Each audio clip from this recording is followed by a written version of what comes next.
Hi hello welcome to our channel. இப்போ நம்ம என்ன பார்க்க போகிறோம் அப்படின்னு கேட்டிங்கன்னா, ஹெல்பாய் தி க்ரொக்கெட் மேன் அப்படின்னு ஒரு படம் வந்து தமிழ் டப்லேயே ரிலீஸ் ஆகிருக்கு. அந்த படம் வந்து நல்லா இருக்கா இல்லையா அப்படின்ற ஃபுல் டீட்டெயில்ஸை இந்த வீடியோவில் பார்க்கலாம். வாங்க வீடியோக்குள்ளே போகலாம். இந்த படத்தோட கதை என்ன அப்படின்னு கேட்டிங்கன்னா, ஹெல்பாய் ஒரு பொண்ணு ஒரு பையன் ஒரு சின்ன ஸ்பைடரை ஒரு டப்பாக்குள்ளே போட்டு அடித்து ட்ரெயினில் போயிட்டுருக்காங்க. திடீர்னு அந்த ஸ்பைடர் ஒரு பெருசாக மாறி அந்த இடத்த விட்டு தப்பிச்சு போயிடுது. ஹெல்பாய் அந்த பொண்ணு மட்டும் வெளில வந்து உழுந்து உயிர் பொழைச்சிக்கிறாங்க. அந்த பையன் சொன்ன பார்த்தீங்களா, அவரை அந்த ஸ்பைடர் சாப்பிட்ருது. அதுக்கப்புறம் அந்த ஏரியாவை சுற்றி அவங்க ரவுண்ட் அடிச்சுன்னு இருப்பாங்க. ரவுண்ட் அடிக்கும்போது ஒரு சர்ச்சுக்குள்ளே போவாங்க. திடீர்னு ஸ்பைடர் படம் ஹெல்பாய் படமாக இருந்த இந்த படம் என்னடா பேய் படமாக மாறிடுச்சு அப்படின்ற மாதிரி தான் இருந்தது. ஆமாங்க, ரைட்டு. ஒரு பேய், பயங்கரமான பேய் வரும். பேய் வந்ததுக்கப்புறமா வந்து ஹெல்பாய் அந்த பேயோட ஃபைட் பண்ணுற மாதிரி போய் சிலுவையெல்லாம் எடுத்துகிட்டு போய் நீ ஓடிரு அப்படின்னு சொல்லுவார். அதுக்கப்புறம் அவர் இடத்துக்கே போய் அந்த பேயை ஓட்டினாரா இல்லையா, இல்லை அந்த பேய் என்னதான் இவர் என்ன பண்ணுச்சு, அங்கே சுற்றி இருக்கவங்களாம் என்ன பண்ணுச்சு, அந்த பேய் ஹூ இஸ் தட் பேய் அப்படின்ற எல்லா கேள்விக்கான பதில் தான் இந்த ஹெல்பாய் அப்படின்ற இந்த படம். இந்த படத்தை பார்த்ததும் எனக்கு ஒரே ஒரு கேள்வி தான், எதுக்குடா இந்த படத்தில் ஹெல்பாயை போட்டிருக்கீங்க? வேறு யாராவது மாற்றிட்டு இருந்தால் கூட இந்த கேரக்டர் பண்ணியிருக்கலாமே. ஒரு சூப்பர் ஹீரோ, ஒரு செம்மையான ஒரு ஆக்டர் ஹெல்பாய், அவரை தூக்கின்னு வந்து எதுக்குடா இந்த கதைக்குள்ளே கொண்டு வந்தீங்க அப்படின்னு தான் எனக்கு இந்த படத்தை பார்க்கும்போது தோணுச்சு. ஏன்னா சின்ன வயசில் நீங்கள் பார்த்துருப்பீங்க, ஒரு ஹெல்பாய் பார்ட் 1 பார்ட் 2 அப்படின்னு ஒரு 2 படம் எடுத்திருப்பாங்க. அதில் ஹெல்பாய் அவங்க டீம் ஒரு பயங்கரமான ஒரு ஆக்டிங், பயங்கரமான ஒரு கதை, அவருக்கு ஒரு வாய்ஸ், ஒரு கெத்து, இந்த மாதிரி பயங்கரமாக கொடுத்து வச்சுருப்பாங்க. இந்த படத்தை நீங்கள் பார்த்தீங்கன்னா பயங்கரமாக வித்தாக்கி வச்சுருக்காங்க ஹெல்பாய் சாரை.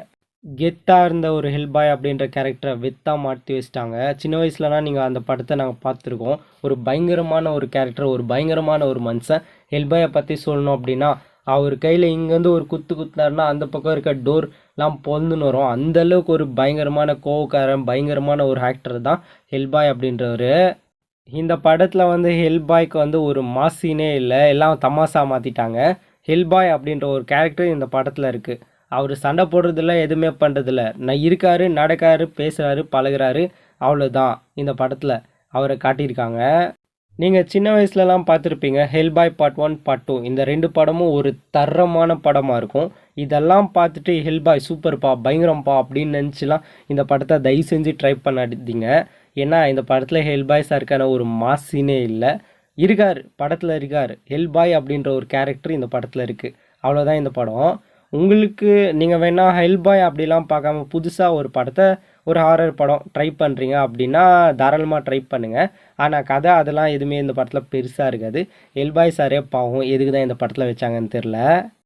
எனக்கு பார்க்குறதுக்கு எந்த படமும் இல்லை, ரொம்ப போர் அடிக்குது. டைம் பாஸ்க்கு ஏதாவது சும்மா ஓட்டுறதுக்கு ஏதாவது ஒரு படத்தை பார்க்கணும் அப்படின்னு நினச்சிங்கன்னா இந்த படத்தை வந்து நீங்கள் தாராளமாக ட்ரை பண்ணிங்க. வேறு இந்த ஹாஹா ஓஹோ அப்படி இப்படின்ற அளவுக்குலாம் இந்த படத்தில் ஒன்றுமே இல்லை. ஓவராலாக இந்த படத்தை பற்றி சொல்லணும் அப்படின்னா, நம்ம ஹெல்பாயை மொக்க பண்ணி நமக்கு ஒரு மொக்க படத்தை எடுத்து வச்சுருக்காங்க அப்படின்னு தான் இந்த படத்தை பற்றி சொல்லணும். இந்த படத்தை வந்து நீங்கள் ஆல்ரெடி பார்த்துருந்தாலோ, இல்லை ஹெல்பாயை பிடிச்சி இந்த படத்தை பார்த்துட்டு என்னால் முடியலடா சாமி அப்படின்ற நிலைமையில் நீங்கள் இருந்தாலோ கமெண்ட்ஸில் சொல்லுங்கள். இந்த வீடியோ வந்து உங்களுக்கு பிடிச்சிருந்துச்சு அப்படின்னா லைக் பண்ணுங்கள், ஷேர் பண்ணுங்கள், கமெண்ட் பண்ணுங்கள். இதே மாதிரி movie reviews, cinema updates, web series reviews இதை பற்றி எல்லாம் நீங்கள் தெரிஞ்சுக்கணும் அப்படின்னு நினச்சிங்கன்னா இந்த சேனலை வந்து மறக்காமல் சப்ஸ்கிரைப் பண்ணுங்கள். இதே மாதிரி ஒரு நல்ல வீடியோவில் மீண்டும் உங்களை சந்திப்போம். அதுவரை உங்களிடமிருந்து விடைபெறுவது நான் உங்கள் மணி.